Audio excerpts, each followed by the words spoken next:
Okay, here we go with the third and final round. Again, forgotten to take out the Nyx Fleece Ram, so we've still got a little extra little buddy in our main deck. 61 cards. Probably going to draw it again. Let's have a look at this opening hand. 1 drop, 2 drop, 4 drop, 3 lands. Seems alright. We've got the sort of key card. It's kind of a combo-esque kind of deck which has all the keywords, which this guy, Odric the Lunarch Marshal, kind of ties the whole thing together with all of his keyword pumping. Gives all your anything with keywords at the beginning of the combat. All your other stuff's got the keywords as well. Simple as that, really. I don't think there's any that it really misses. There's definitely none in this deck that it misses. And we've got that in our opening hand. We've got a 1 drop, we've got a 2 drop. So the only thing we can ask for is either a 4th land or a 3 drop. We'd rather the 3 drop first. That's not terrible because these have both got Eternalize and this is a duplicate. So I guess they take out the Adorned Pouncer here. Maybe this guy, I guess if they've got like a Fatal Push they can turn on, or just a second one of these, then they might take this out because these aren't doing much. They could even take this out just to slow us down. It kind of depends. But I've seen worse. I've had worse hands that can be Thoughtseize. You know, nothing hurts us too badly there. I guess that one makes sense because it's our most sort of potent creature, and the Eternalize is 5. So yeah, you're not going to take out this guy really. So it was that or these guys, I think. 2 drop is pretty good. 2 drop is a nice nice replacement. I think what I found from this guy is he seems really good if you can flip him, but he seems actually quite hard to flip because the ways you've got of flipping him. Oh god! All right, what are they going to take this time then? I guess this guy. It makes sense. It would totally make sense if they take that. Yeah. But yeah, the ways you have for flipping him, gaining life, other than the Nyx Fleece Ram in the sideboard, which again I've sort of said I'm not sure we should play it. So I guess I'm attacking here just to try and get my better creature back. But I mean, the chance of them blocking is slim to none.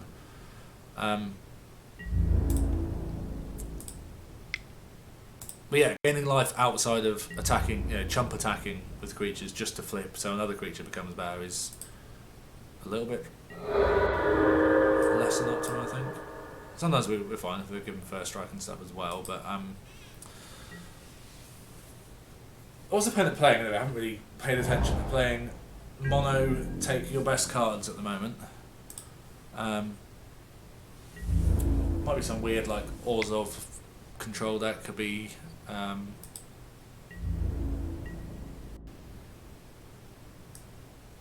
gonna say the 4-1 channel, you have to sack stuff, but I don't think they play this if they playing that because then they'd have to sack it and give you stuff back, which seems bad. Definitely seems like a control deck there.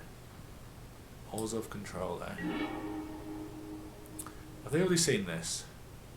I don't remember, but they definitely haven't seen this, so let's play this because there's no point in playing the other one. Let's attack in for our measly 1, and let's wish that we'd not been Thoughtseize twice. First one didn't mind, second one's annoying. But I mean, at least they're doing absolutely nothing as well, but they've probably got, good 4 and 5 drops in their deck that they can sort of start hurting with this later. Maybe not, maybe the deck's terrible, maybe they're just playing Brain Magus and Thoughtseizes and nothing else, just lands. But apparently we're just playing lands and Sacred Cat, so... Alright, here he is, Mr. Main Deck. There's no point in playing this pre-combat, so we just attack with this, and then play this. I think we'll just give it the abilities it already has.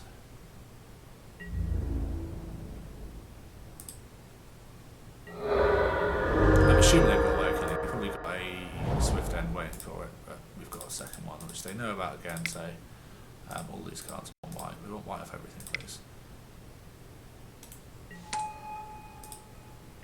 Nope, they haven't got an answer for it in my end step, so have they got an answer for it in their main phase?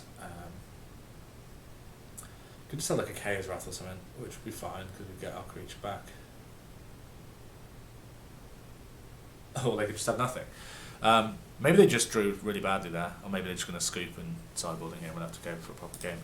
So the nice thing that they've done there, a nice little tiny little lesson here is, if you think the game's going really, really badly, like the opponent obviously did there, just scoop early, because now I've got no idea what they're playing. I can't really sideboard effectively. It's really useful in any kind of semi-competitive situation where you're playing a best of 3 Alright, let's take out this shitty little guy again.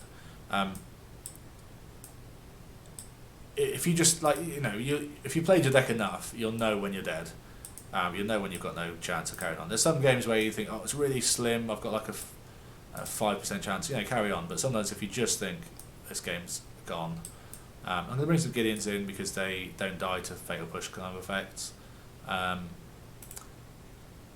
Otherwise, I really don't know what I'm going to bring in. I think I'm just going to take out... I think I'll leave the cast outs in because they're generic answers, albeit slightly too expensive. Alcid seems fine. I say fine, doesn't seem great. Brave the Elements seems okay. I just think 4 is so many of them. Declaration in Stone seems bad.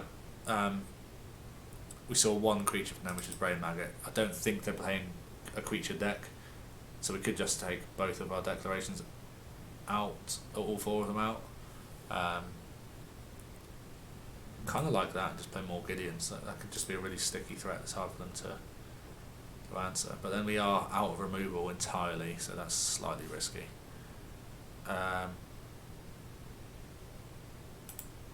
Didn't see anything for the Forsake, but it does have cycling, so it will never be completely dead. We'll wait to game 3 to see if we want to bring that in. I think that's okay like this. This is nice because it gets around removal, I suppose, but it seems just over the top. And we'll leave the declarations in because, getting rid of that Brain Magnet to get our thing back would have been fine. Yeah, alright, hopefully the opponent's in this for the long haul and we're getting a couple more games out of it. If not, it could just be a really quick round 3 and then we'll just have proved that your deck is the nuts and it should be going to the next Pro Tour, and we'll send it off to Paolo Vitor to go 9-0, whatever he does. 1, 2, 3 lands. Atomic, which we can cast. Radio. Yeah, it seems okay. A little bit slow, but I like the Gideon. If it doesn't get Thought Seized, which is unlikely, admittedly, but if he does sort of stick around, he probably will stick around on the battlefield as well. Yes, like Swift End takes him out, but opponent's deck seems super budget. Maybe I don't even have. We don't even have the Swift Ends. Land nothing in our first turn. Actually, they had Thought Seizers, so it's not budget at all. Thought Seizers, if they're anywhere like they are in paper price, then they're not budget cards at all. I'm just interested to know why they scooped there. It wasn't like we were winning anytime soon. If there's any white creatures here. Annoyingness doesn't protect Planeswalkers as well. It's just, I guess they're going to take the Gideon here.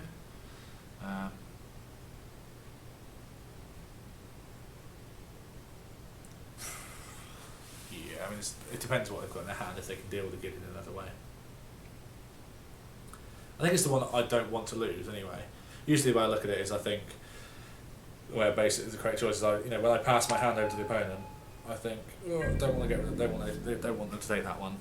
Most of the time they do. That time taking a Lone Rider. But yeah, I don't know what the deck they're playing, so I can't really make a decision and make an informed call on what they should have taken there because I've no idea what they're playing, so don't know what else they've got in their hand. I don't know if they've got ways of dealing with the Gideon.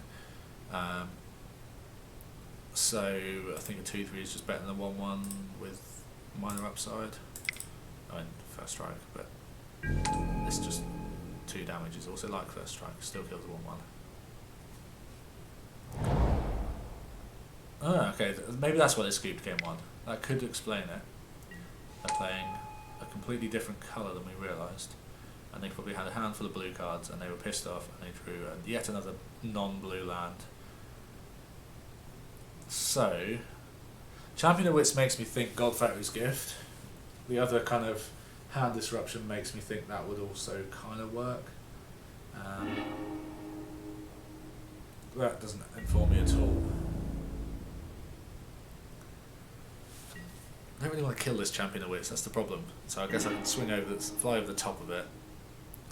Cast my Gideon now, I suppose. I think I just have to cast the Gideon when I've got the chance. I guess the nice thing if I cast a 2-drop, I can have the Break the Elements up. So if they have removal, it gets around that. Is there any point in holding it, holding up. I don't care about these cards anyway, particularly dying, so let's just cast a Gideon and nullify this, I guess. I mean, Emblem seems like he'd just die if I did that, so that's the only thing about the Gideon, is that when you bring him in and they've got creatures, it's kind of like, okay, I can't actually emblem him, or they just kill him, and then the emblem does nothing until you draw another one, and then you play the other one and you kill that one. So it's, the emblem seems really powerful, but it's only really that good against like pure combo decks. Against these decks, he's just good as a 4/4. Like, you might as well just read that as a 3-mana 4/4 with the abilities and stuff, which is just a chunky boy. So they're going to bounce that. This doesn't seem good for us. I don't know what the hell they're playing. Maybe it's like a... Oh god, it's really like Dan's deck, like a Panharmonicon type thing. They're just going to get stupid value off all these things. Maybe it's just not much of anything. It's just a load of random cards that are quite decent. These are all good cards, just don't know what they're doing together. So if I +1 on that, he survives again. It's very defensive. I could +1 on that, I could Declaration. I guess Declaration this seems okay, get my thing back. Don't really need to do that yet. So I can play some blockers as well, I guess that's probably quite relevant. I want to play 2 blockers, and yeah, okay. I'm going to attack him with this guy. So I can make him into an indestructible 4/4 and then block, and he definitely survives if they don't have removal. Or does the 4 damage matter? I mean, I guess I have to kill him at some point. It probably does. If they spend the whole turn killing Gideon, is that good for me? Or do I want to be a bit more patient with him? Because I can basically keep him around for sure if I nullify this, play both things, pass the turn, don't get any damage in, gives them a bit more time to find what they're doing, but it does mean the next turn I can then go play this guy, swing in with loads of indestructible stuff. Okay, I think I've talked myself into trying to time out. Prevent this. Play blocker, hope they haven't got a way of... I can't play the Atomic, that's silly. I'll play the other thing. Okay, I guess that was a bad idea then. So I can play this guy and Declaration in Stone, the Champion, which exiles him. Alright, not horrible. I might exile this and get my Lone Rider back. Don't really care about the Lone Rider. I think I'll just get rid of this and they can not get any value off of it coming back. Yeah, that seems fine. They can't really attack into the Gideon now, but yeah, I should probably remember that Reflector Mage has an extra ability. Fatal Push. Ugh. Alright. I mean, it's still fine.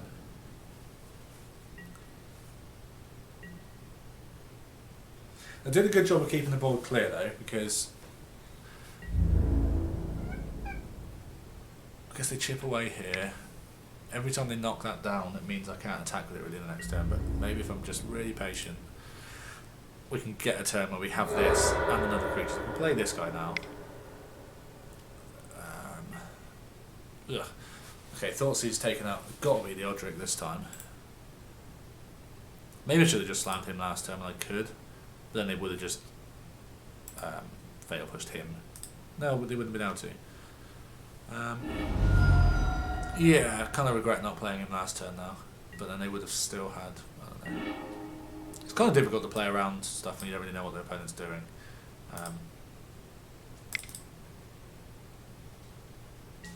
Or what you're doing either. Right, so I can just turn this off again. I guess they can't really attack now, so maybe I'll just start getting the beats on. They could just go bounce this and kill him though. As a real thing. But am I actually achieving anything just turning this off every turn? We're just sort of trading blows. I guess kind of. He's going up. Hopefully I'm just buying time to... If I come back? No.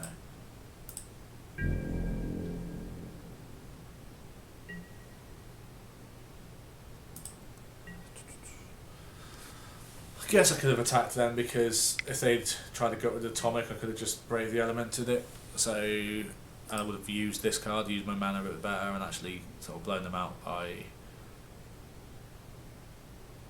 wouldn't blow them out at all, really. It just wouldn't attack, but it would trade 1 for like a Fatal Push or something. Whereas now I don't think they've got any incentive to do that. It's more likely to be like draw a 4-drop, cast it, and then they kill him when we're tapped out. So, I mean, I guess I'm going to do that. I guess all my stuff, don't have to target it. Pro black, please.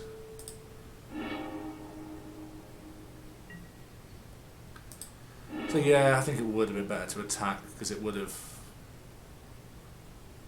It was just 4 damage for free, really. Actually, they didn't realise it's protection at the end of the turn. Okay, so they're going to... Do not like that. I think this is just a black-white... Oh god, they're probably playing the... Oh god, it's like the... It's like a big caravan or something. It's like a big giant thing that they kind of exile everything under it, and then it goes and they all come back in. I can't stop this. So end set that comes in and gets rid of Atomic, which doesn't have pro white or blue. And this doesn't tap for white, god damn it.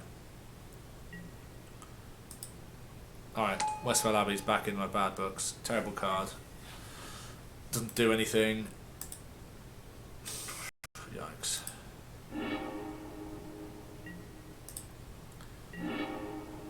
Okay, at least there's a thing. Okay, so turn off. What is the Gideon even doing?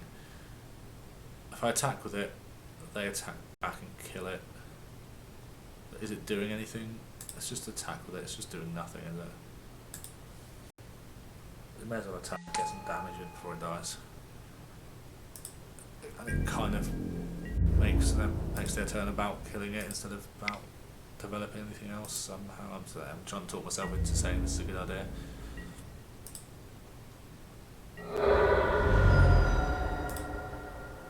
I guess I can block and give this pro white. It doesn't kill either of these though, so it just seems bad.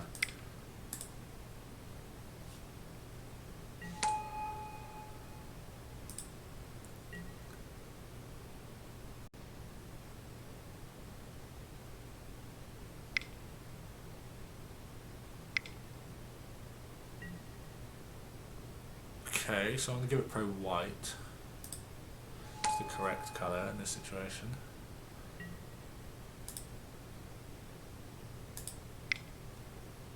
It's just delaying us losing, I think. Choose a colour. White, please.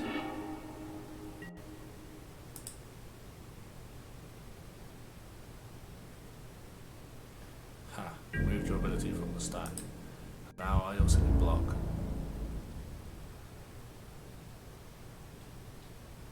So we just get 2 in on Gideon. Block whichever one. Get a life. I'm still not getting anywhere there. I'm still, like, they've got enough hand disruption and removal that I'm just on the treading water. I'm never going to get this down any lower, really. What do I need to draw? I need to draw another Odric. I think I'm just going to attack him with a Gideon here to try and put them under some kind of pressure. Hopefully they don't just have a fatal push. They've already used it already. I guess I can cast Atomic again. That's pretty bad. So we're kind of on this plan again. This is like a desperation plan, but I think when the game starts to become about Westphal Abbey winning the game, you think, oh, maybe we should just make a Westphal Abbey deck. So make this a big boy. Put them under some kind of pressure. Can't even attack with this though. It's just on sitting there doing nothing duty. Maybe Gideon Blackblade would work, right? Because he can give stuff one of the abilities that triggers this guy.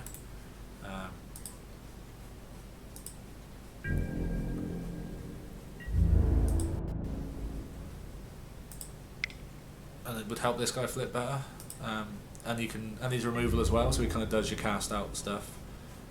Yeah, I wonder if getting Blackblade would be decent. It's like a different kind of threat in the main as well. Alright, let's just play everything out of my hand, because there is a chance I'd just go land, make a dude. 1, 2, 3, 4. Yeah, it's going to take a long time, but there's a chance I can just kill him with Ovendal, or whatever he's called, Ormondal. Hello, cat.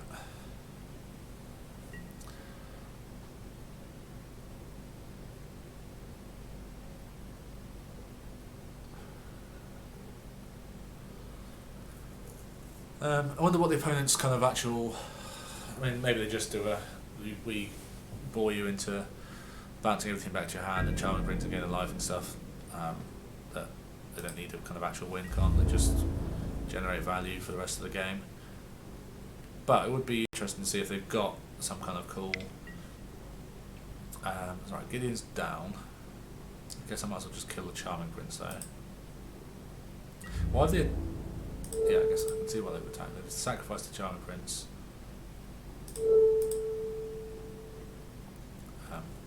No, they haven't. They could have just run through those things, and then I could chump. Yeah, okay.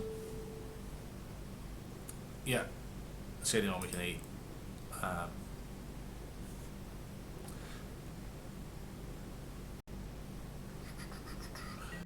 Okay, I just realised we're miles off creature count because I was counting Gideon as a creature, so this needs to sack 5 creatures, which is quite a lot. So if we go land and we just do that for the next 3 turns, then we lose a life every time we do it, don't we? Yeah. And don't block with them, and only block with this, so we take like 2 a turn. So we can do it in terms of life total, but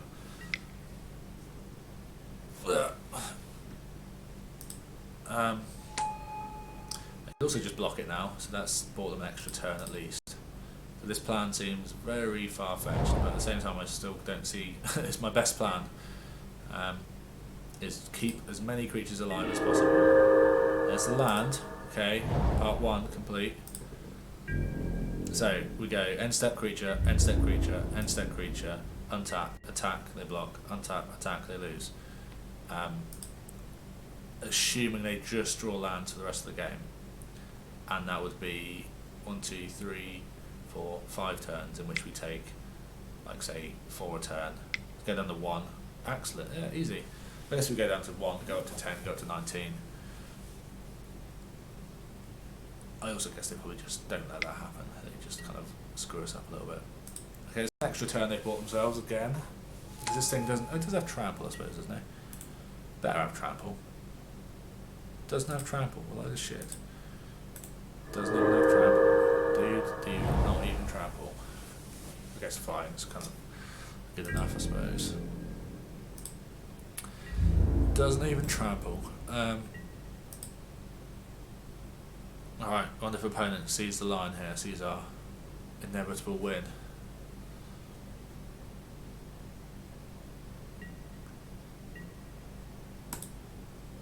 Alright.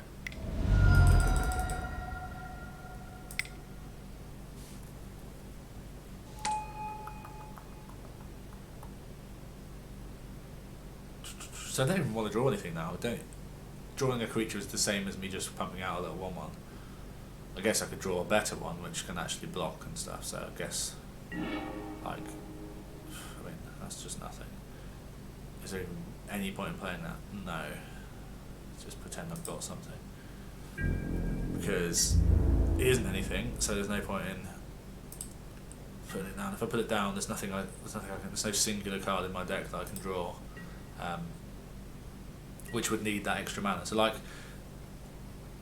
even though this is going badly, it's an interesting point here that I might as well mention, that generally, you kind of learn Magic to play Magic. You play your lands, then you can cast your spells. If I had something like this card that they've just played, Champion of Wits, then there's even more reason actually not to play the land, because you want to discard it.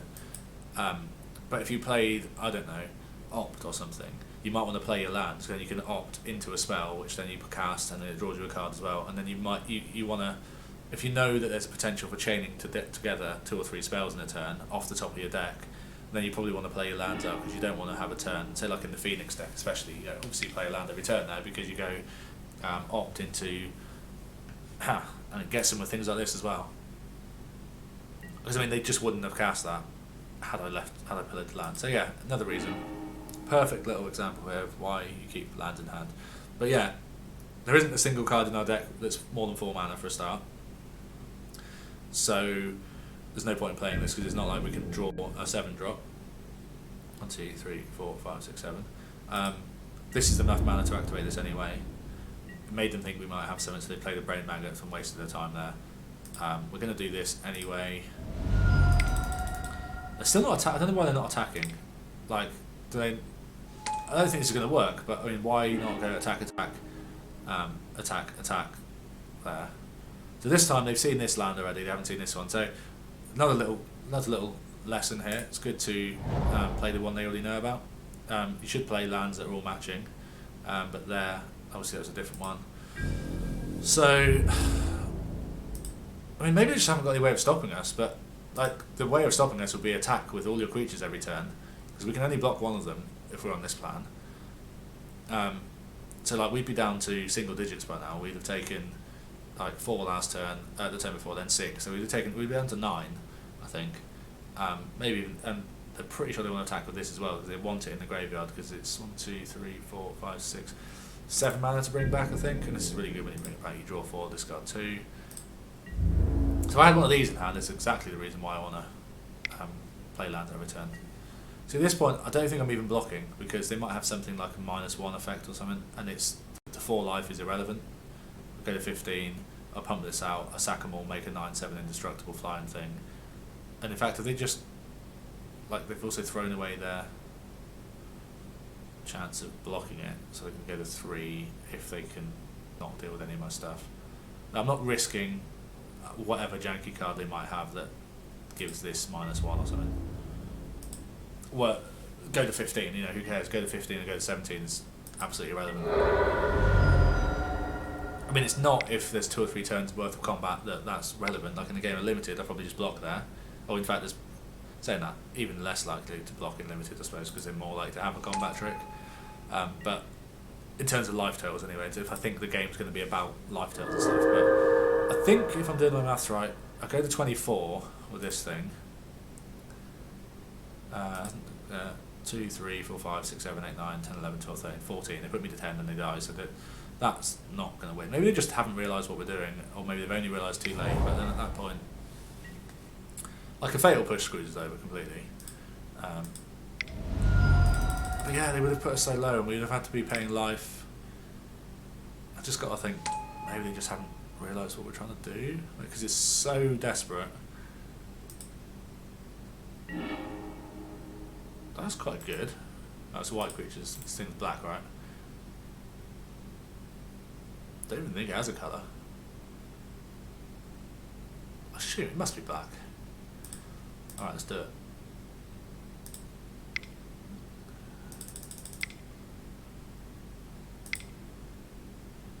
This one. This one. This one. This one. And this one. I mean, it looks black to me. It just doesn't actually say. I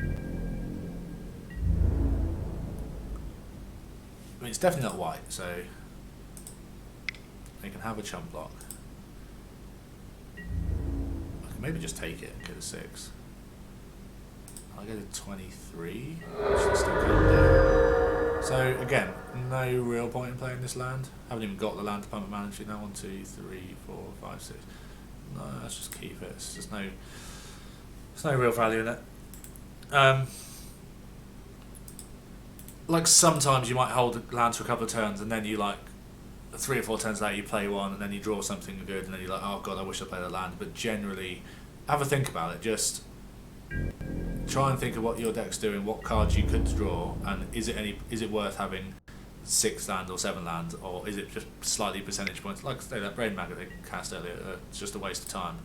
Like yeah, it was just a 1/1, but maybe they had nothing else to cast, but they probably wouldn't have cast it if they'd known they just had a land in hand. They went away the turn. Might have had something else better to play. So, I mean, right, I guess they might still be alright here because they can just chump, I'll go to 20 and then do they... So I'm going to just cast this in response anyway because they're just going to take it. Maybe it was worth just going under the maggot, so if I kill the maggot I get it back, but it's just doing nothing anyway. Pro black. We'll see if this is white, because it would have come up saying pro black to the end of the turn there, which... You could have like a Vraska's Contempt to kill this, or Eat to Extinction, I think is the new one.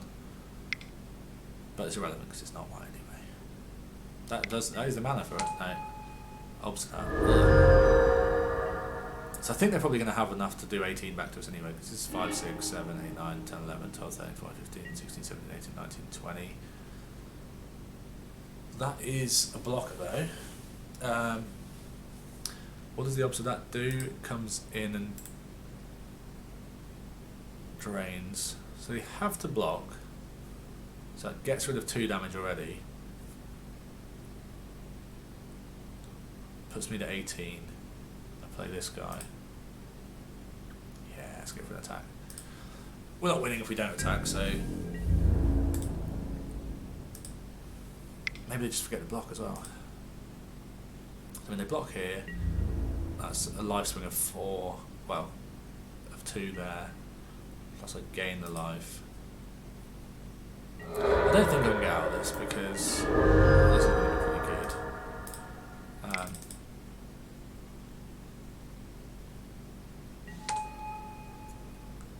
And they've actually seen this land now, so at this point it's not worth it because they know I've got it in hand because they brain magneted. So on 18, this comes in and does 2, puts them up to 10 annoyingly, which puts them out of lethal range anyway. And so it's haste as well, which is a bit horrible. So I can block that, I can take 5, 6, 7, 8, 9, 10, 11, 12, 13, 14, 15, 16, exactly dead. This has a lifelink now, which puts me to 2 then. So if they swing with everything, they're actually dead, because then my creature wouldn't die and I'd swing back for 11. So I think they're being sensible and not killing themselves. I don't actually want to kill this, annoyingly, and these are useless. Maybe it would have been worth letting them tuck a thing under there, so when I killed it later I would have got a thing out of it. But I may as well kill one of them now. Like I said, I don't want to kill the champion because otherwise they'll draw a shed load of cards. I don't want to block that. It has vigilance though, so I can just attack with it, gain some life, but then they'll just block. This is very tricky. I think I need to draw something like... I draw a second Almondale. I'm going to go low enough here that then when I attack now, they'll just kill me back. But I don't know. We made a good go of it. This guy goes away for the day, comes back out at night to kill us next turn. So they must be playing something like Panharmonicon or like Flicker of Fate or something, which gets these guys to come back in again and again, right? So what does this do? Buys us a life. What happens if I don't attack with this? So we go to 4 from this, and then we gain 9, 10, 11, 12, which is up to 16, and they have, I could just block there at that point. What would be on 16? 2, 4, 6, 8. Maybe just stop attacking. So if I swing, I go to 15. I can double block this.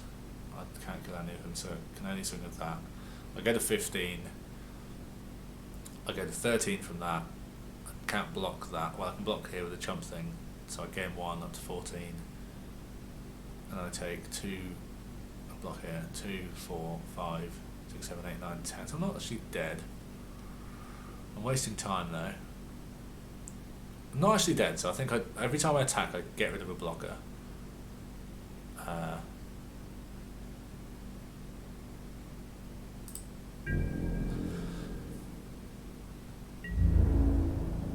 But again, I don't actually have to block this. I could just let it through and go to 1, but you know, then I go, I'll give it +1 or something, and then they die. So it's probably risky if they don't block. But I can see them not blocking. Okay. So Put your counter attack with this as well. Yeah, they are losing flying blockers here. This thing is actually relevant. The 1 life and the block of the 5/5 is quite good here. And I can cast it again next turn for an extra 1 life and block of a 5/5. So if you add 3 to my life total here, I'm actually on 16. Minus this. So yeah, effective 16.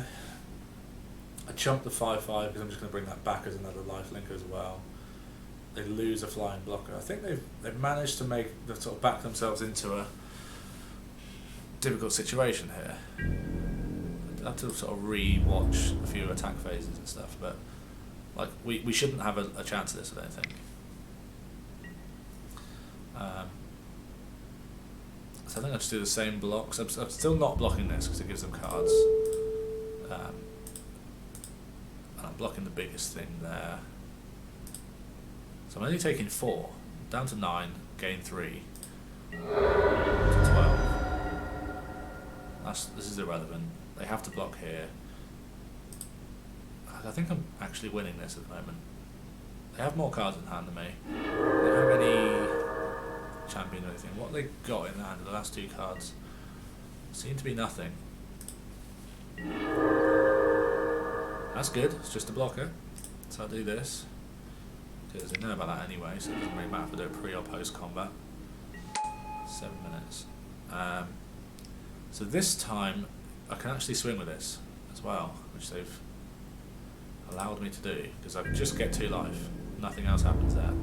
Or it gets through. I put them to 10, which is still not dead in a 1 swing, but this 9 a turn is crazy. Like yeah. I only have no flying blockers. Got a 10, which is that, and then oh, this guy's gonna flip as well. Okay, Jacob, you're a genius. This guy plus this guy combo. Does this guy have lifelink as well? Oh, we're doing it. Just winning unwinnable games. I mean, this is where they like ruin it by like exiling our Emmental and making us very sad. Like, as it stands right now, they're dead, right? Oh, they're getting life as well. 9, 10, 11. Okay, dead in 2 turns. I think we've done the right thing in not blocking this at all. Like, that would have probably opened an avenue for them to win this.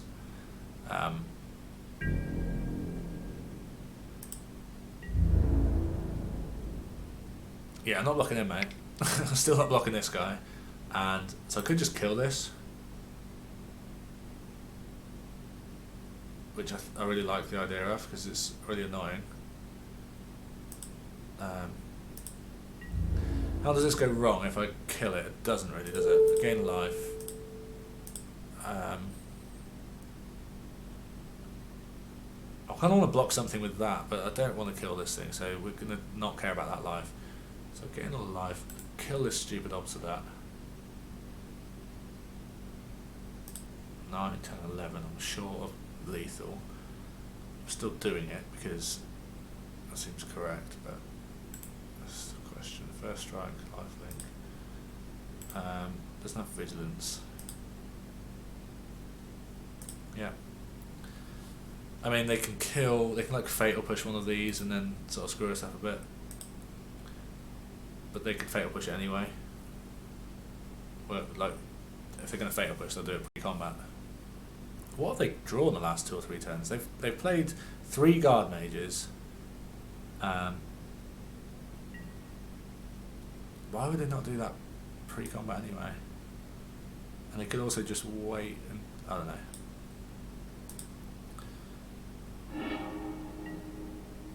It that rides as one. I like the name. All right. I still think we're on track to win here. Like, we're 1 short of lethal, but imagine we just draw. What's his name? Roderick. Wow. Oh yeah, we didn't kill him, did we? I wonder what was going on there. We're short of lethal, but we're still gaining that 9 a turn, which is pretty cool. And this guy having vigilance is pretty cool. The creatures are just good. I mean, this guy's obviously good because he's all cast out. Alright, what does this do if we get this guy back? We flip him again, or we just cast out this, or we just wait and cast out anything which sort of screws up our plan of winning the game and conquering all of this little corner of Magic land.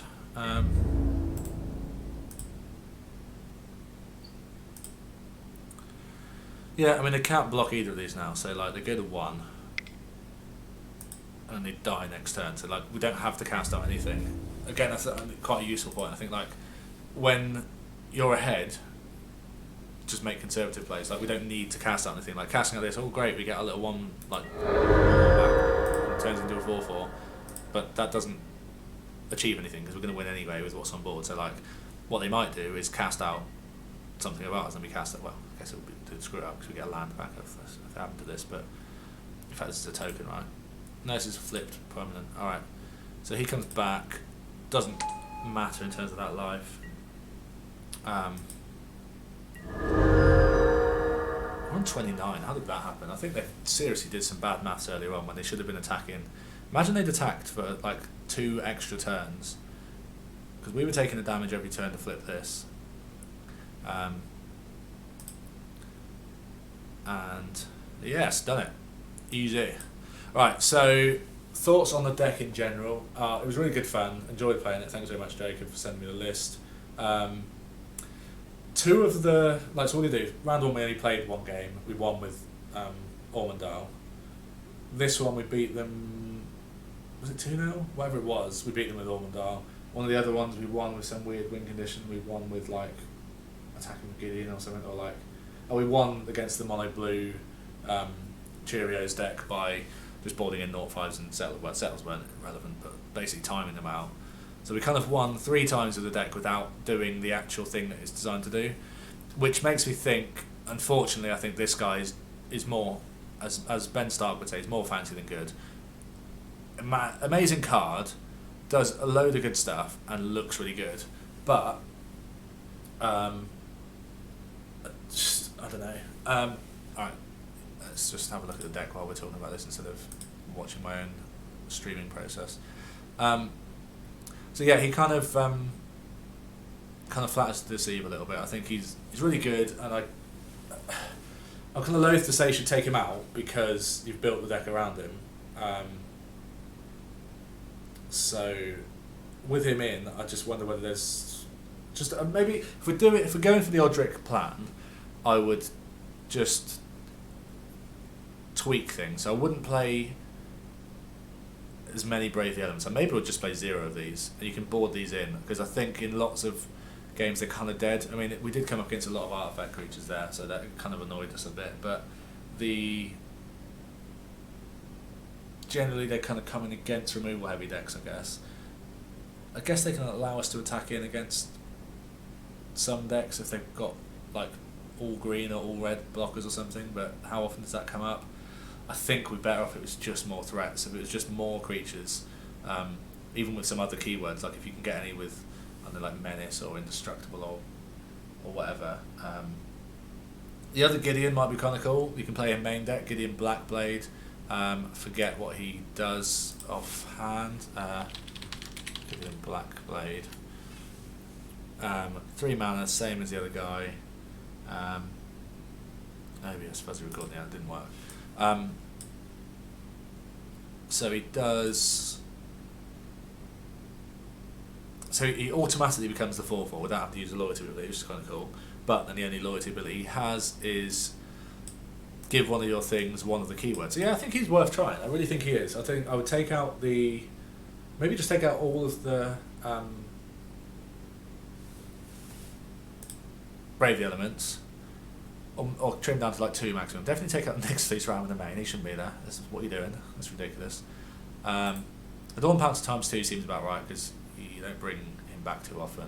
It's not like Escape where you're eating cards in the graveyard to bring him back. But talking of Escape, there might be some cards in the new set in Theros where just like Sentinel's Eyes or something like that, where you could just gain some value from things being in the graveyard. A bit like Ephemia does in the Black-White SRAM deck, where just getting some like slight sort of pieces of cards. It's like not quite card advantage. You're just getting like half a card. You're getting like From that one, for each enchantment in your graveyard, you can turn it into a 2/2. So like maybe just like Sentinel's Eyes or something like that. You can, Sentinel's Eyes on like Aerial Responder or Adorned Pounce or something. Suddenly 2 power double strike or 3 power vigilance, whatever, is pretty cool. Or Sacred Cat and Alseid can suddenly actually attack them because they're 2/2s and they've got vigilance and they gain your life anyway, and then they have a much better way of turning on the Lone Rider, which then flips. Lone Rider really liked him. You just need more ways to flip him. So yeah, I really like the idea of playing something like Sentinel's Eyes. Maybe not 4, maybe 2 or 3, to make these actually gain multiple life instead of 1 a turn, and then he flips easier. Or you just put it on him anyway. I think he's a 1/1 first strike lifelink himself, so suddenly 2 powers, pretty cool. Tomic was fine. He was just a 2-mana 2/3 flyer. Obviously, the legendary bit didn't matter, and the ability of the lands is worth having in the deck, I think, because it has a main deck answer to Lotus Field. So if you just go Tomic and they don't have a way to answer it, you can just attack away and they'll just fizzle and won't do anything. They can go like Fatal Wishes or Granted to get Blink of an Eye or something, but that's really slow, so you just play him again. So it's worth having. He wasn't flashy, but he's just solid. It's good value, 2-mana 2/3 flyer. Cast Out, it was like that, and the Westfell Abbey. The Westfell Abbey are kind of, maybe it is good. I don't know. If there was some way of like pumping out creatures, like if you had creature that went into the battlefield, when it attacks you get another creature or something. If there's like a creature with an attack trigger where you get a little 1/1 or something, if you could just turn it on a little bit easier. But it did win us like 2 of those 3 rounds, so I can't really complain too much about it. It's a really strong card. It's one of those cards that's just strong individually. You just need to play some creatures and then it can kind of generate its own little engine. Return to the Ranks, never drew it, didn't even realise it was in the deck at first, I missed it out completely in the deck tech. I would say to move that to the sideboard as well, actually, because the sideboard seemed a bit wasn't sure about the sideboard, so like I would probably move the Return to the Ranks there. We take the Nyx Fleece Rams out. I mean, there are ways to flip this guy, but it's kind of in a very slow defensive manner. I drop down to 2 Rest in Peace probably. I definitely wouldn't play 4 Gideon. I play 2 Gideon, 0 there, 2 there. So we've got 1, 2, 3, 4, 5, 6 slots freed up there now. The Forsake, I can get Exiles Gideon, Exiles Heliod. Settles are good, but yeah, we'd have like an extra few slots, so we could move these to the sideboard. We can move, say, 2 or 3 of those to the sideboard. We can even just have the, if you're doing it against sort of spot removal like Fatal Wish, you can just bring in God's Willing. But yeah, it was pretty sweet. Enjoyed it.